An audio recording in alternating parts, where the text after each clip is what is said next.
Hello guys, today I will show you how to stop losing quality after post your edits in TikTok, Instagram and YouTube. So let's get started. When you finish your edits, you must render the edit in QuickTime.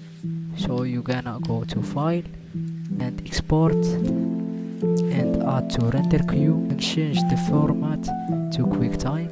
Go to Format option and select this and click render. Render is finished. You will see that your edits have high size. First we need to download this application. I will keep it in my server Discord. Keep my server Discord in the description. After you download and open Handbreak, you just need to follow my steps. First drag your edits in the application and follow my steps.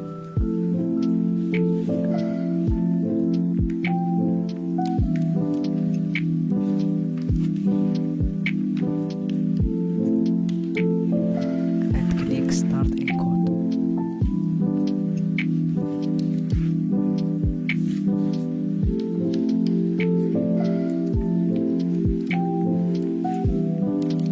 After that, you can see the file has a low size now, and you can see there is no difference between the two edits. And that's it for this tutorial. Thank you for watching, and just leave in the comment tutorials you wanna me to make, and make sure to subscribe on this channel to watch the new tutorials.